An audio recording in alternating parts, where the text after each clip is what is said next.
మన సభ్యులందరికీ నమస్కారం.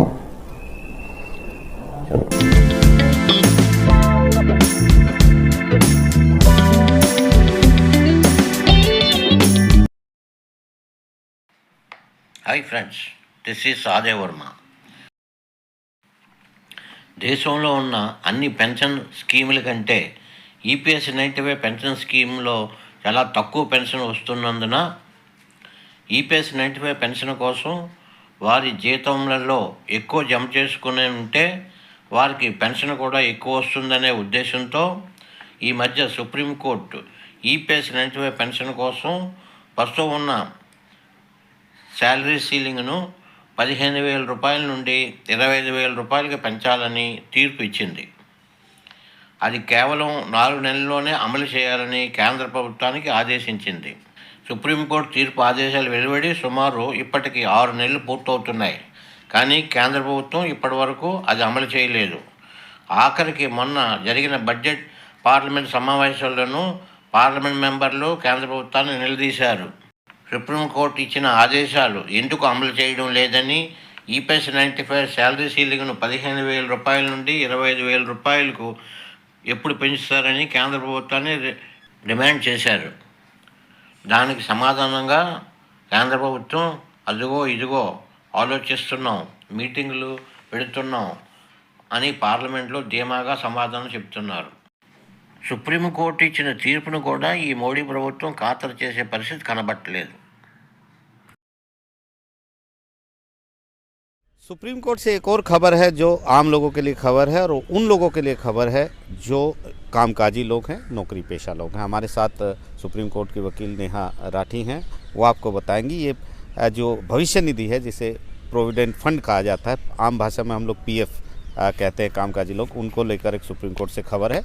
नेहा जो एक खबर लाई हैं और उन्होंने सुप्रीम कोर्ट के सामने एक बात रखी है, कुछ गंभीर बात है, उनसे हम जानते हैं. नेहा, क्या पूरा मुद्दा है ये? हमारा मुद्दा ये है कि पिछले 11 साल से जो वेतन सीमा होती है, जो वेज सीलिंग होती है, प्रोविडेंट फंड एक्ट के अंदर जो स्कीम है जिसमें सभी जो वर्कर्स होते हैं, एम्प्लॉयर्स होते हैं, उनकी एक सीमा निर्धारित है कि 15,000 से जो नीचे के होंगे वही उसका लाभ उठा सकेंगे. तो हमने ये पिटिशन दायर करी है कि इसका रिवीजन होना चाहिए, इसका संशोधन होना चाहिए, क्योंकि 15,000 का अपने 11 साल से कोई रिवीजन नहीं हुआ है, जिसकी वजह से काफ़ी सारी स्टेट्स में आज की डेट में मिनिमम वेजेस भी जो न्यूनतम आय है वो भी 15,000 से ज़्यादा है. और अब अगर आप सिर्फ 15,000 से कम के लोगों को इसका लाभ देंगे तो काफ़ी बड़ा तबका है जो कामकाजी तबका है जो कि इसके लाभ से वंचित रह जाता है. आज की डेट में 11 साल पहले भी जो हुआ था वो संशोधन भी रिपीटेड 1952 से ये स्कीम चली आ रही है, तो तब से रिपीटेड रिवीजन होता आ रहा है, कीपिंग इनटू अकाउंट इन्फ्लेशन और भी काफ़ी सारे फैक्टर्स को लेके उसका रिवीजन टाइम टू टाइम होता है. पर इस बार 11 साल से कुछ हुआ नहीं है, तो हमने ये रखा और कोर्ट ने फिर ये डायरेक्ट किया है कि 4 महीने में सेंट्रल गवर्नमेंट इस पे डिसीजन ले.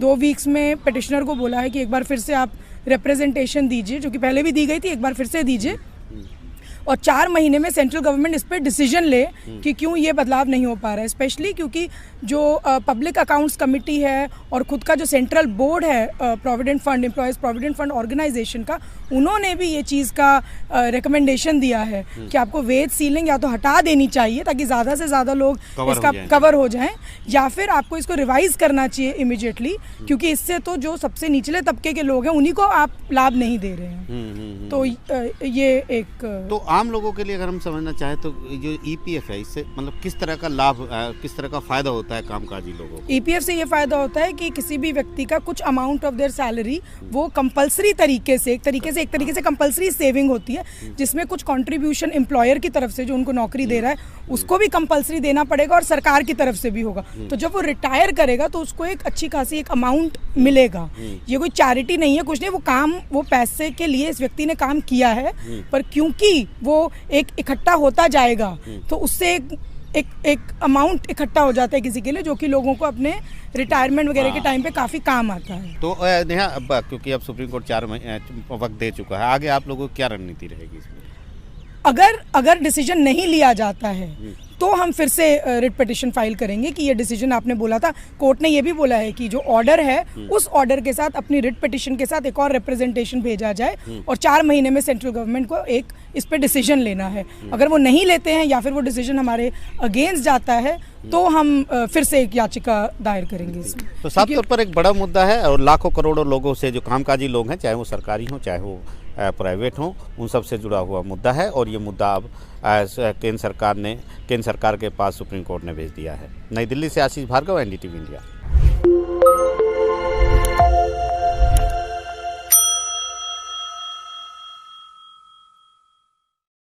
सावंत, धन्यवाद अध्यक्ष जी।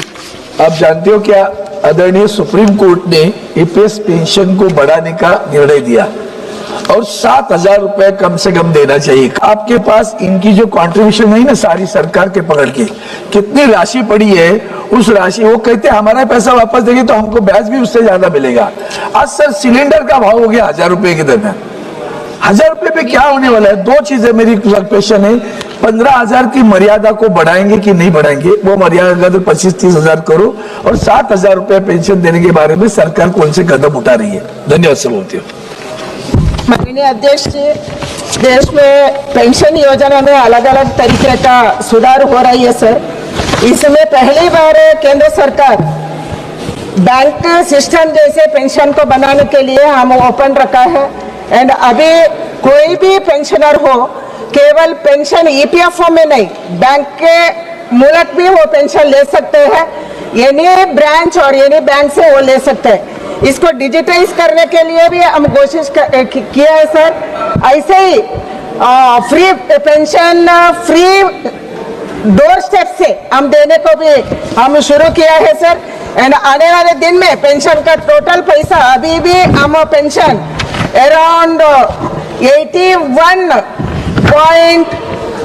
81.48 लाख लोगों के लिए 18,958 करोड़ पेंशन हर महीने में हम दे रहे हैं सर।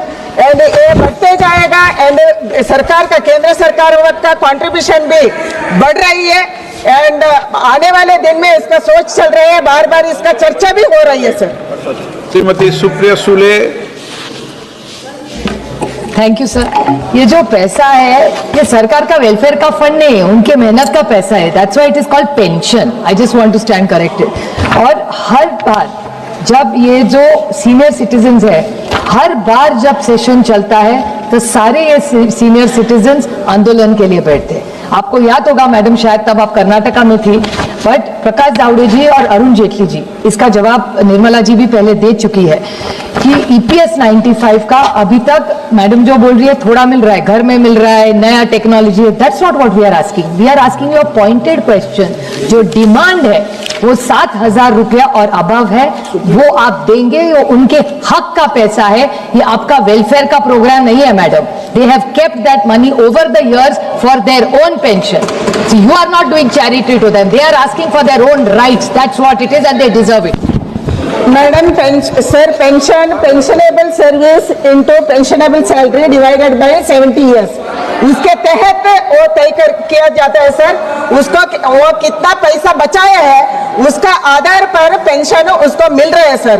बट पहले काम किए थे, 50 साल पहले कोई कम सैलरी में काम किए थे, उसको कम पैसा मिल रहा है। इसके कारण हमें 1,000 तक उसको बढ़ाया। मंत्री जी।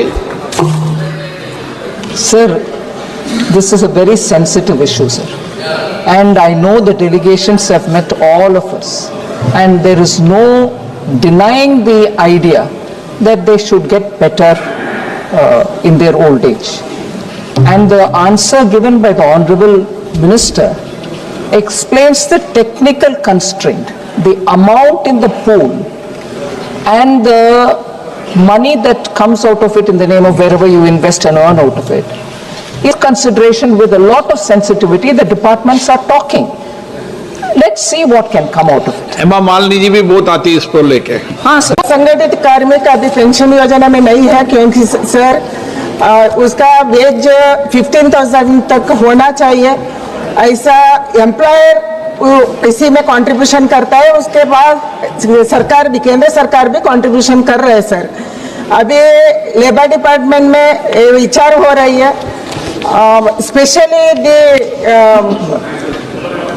असंगठित कार्मिकों के लिए आने वाले दिन में पेंशन देना चाहिए, क्योंकि प्रधानमंत्री जी का इच्छा है देश में सबको पेंशन मिलना चाहिए। कौन कौन काम कर रहे हैं, कामगार के साथ है, उसको पेंशन देना चाहिए एंड सबको ईपीएफओ एंड ईएसआई में लाना चाहिए, ऐसे विचार है सर। इसके कारण specially who are working in the online industry that also be considered in आने वाले दिन में इसका विचार करने के लिए बार बार हमारे ईपीएफओ कमेटी में आ रही है एंड सरकार आने वाले दिन में इसको विचार करेंगे।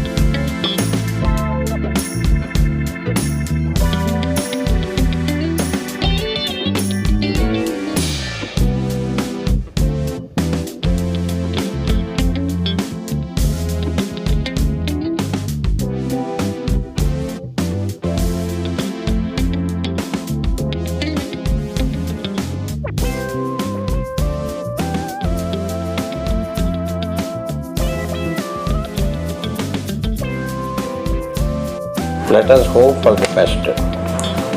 మరి యొక్క కొత్త సమాచార వీడియోతో మీ ముందుకు వస్తాను.